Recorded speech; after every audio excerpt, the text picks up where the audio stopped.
And now, the secrets behind the adventures of Superman. My name's Esty. I love old movies and I love old TV. Let's talk about it and get the scoop. In 1938, Jerry Siegel and Joe Shuster conceived the characters and concepts that would become the basis for the American television series The Adventures of Superman. It premiered in 1951 and the event was sponsored by Kellogg's, a cereal company. September 19th, 1952 and April 28th, 1958 are regarded as the show's start and end dates, but color was added to the show's 3rd through 6th season after the show began in black and white. I will be totally honest with you, I love black and white Superman. I love the grittiness. It seemed much more adult and I could watch them all day. The color ones, Jack Larson was Jimmy Olsen, John Hamilton was Perry White, and Robert Shane was Inspector Henderson in the film version of Clark Kent Superman starring George Reeves. Lois Lane was initially played by Phyllis Coates, and Noel Neill took up the part in the 2nd season and forward. I have to tell you, I'm definitely a Phyllis Coates girl. I prefer Phyllis Coates. Noelle did a great job. I just love the early show. What do you think? Let me know if you think I'm crazy in the comments. Would be nice. In the fictional metropolis, Superman fights criminals, gangsters, and other enemies while disguised as Daily Planet reporter Clark Kent. Everybody's always like, how did they not know? It's so obvious he just had glasses. But people don't pay attention. They don't pay attention like we think they do. Lois Lane and Jimmy Olsen, Clark's co-workers at the Daily Planet, have frequently found themselves in perilous circumstances, and Superman has to come quickly and save the day. And the gangsters were always like, it's Superman. Superman and the Mole Men, a 58-minute B-movie starring George Reeves and Phyllis Coates, was released in November 1951 by a California exhibitor and B-movie producer Robert L. Lippert, and directed by Lee Sholem and written by Robert Maxwell as Richard Fielding. Production on the first season for Superman Adventures Superman began in August-September of that year after the picture was shot in July of 1951.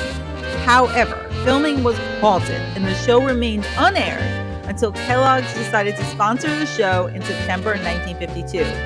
As the company had previously done with the Superman radio series, we love radio shows on this channel. As a result of the series' popularity, the actors had no idea what to expect. Jack Larson recalled that he was in New York City many years later, and that his sudden popularity had completely surprised him. When the original Superman and the Mole Men picture was trimmed into a 2-part tale, The Unknown People, it was scheduled to run mid-season, but was only screened when the sponsor left in 1960s. Often televised as the unofficial season finale, it was the only multi-part tale in the series. The series was filmed like a movie serial from the beginning, with the main characters wearing the same outfits throughout the program in order to speed up out-of-sequence filming and save money. The Perry White office set, for example, would have all of its sequences recorded consecutively for use in later episodes. As a result, the performers were frequently baffled by this information. Additional set construction was avoided by simply changing the wall hangings in Clark's office to Lois's office, thereby saving money. There were also picturesque detours taken. These last several seasons have seen a significant reduction in external site shoots, and practically all episodes were actually recorded in studio. Now, Lois Lane actor Phyllis Coates left the show after the first season's filming was concluded because she had other obligations. It was Noel Neill who took over for her, who had performed the part in both Columbia Theater serials. Do you remember that? With Phillips Teed periodically joining the ensemble as a quirky recurrent character, Professor Pepperwinkle. The core group actually stayed intact. As part of the show's second season promotion, Actors Reeves, Hamilton, and Larson were paid to appear in Kellogg's advertisements. Sponsors were concerned that the scenes of Clark Kent and Lois Lane eating breakfast together would be too provocative. Noel Neill was never sought for these roles. Ah, the old days.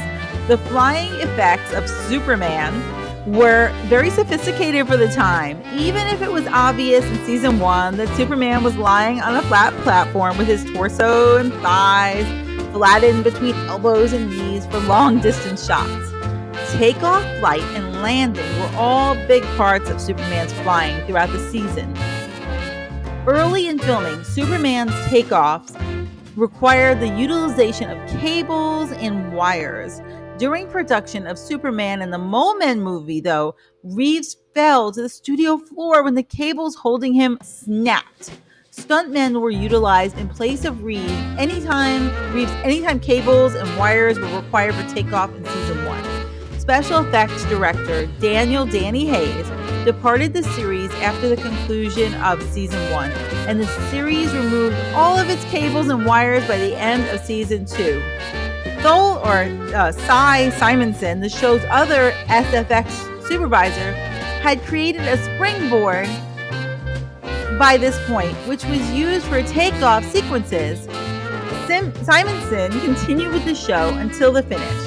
After running into frame and hitting the out-of-frame springboard, Reeves would be sent out of frame and onto padding or even higher above the camera.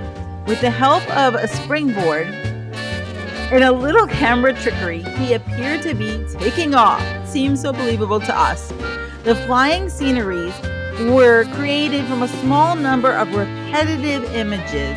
Cameras were often set up to capture film of Reeves flying in the air with like a spatula-like contraption that formed to his upper body and his lower leg. While flying in subsequent episodes, Reeves opted to mimic flying by lying down on the device without a molded shape to support his legs, which are simply invisibly hanging from his waist in these episodes compared to the stock video of Superman in flight.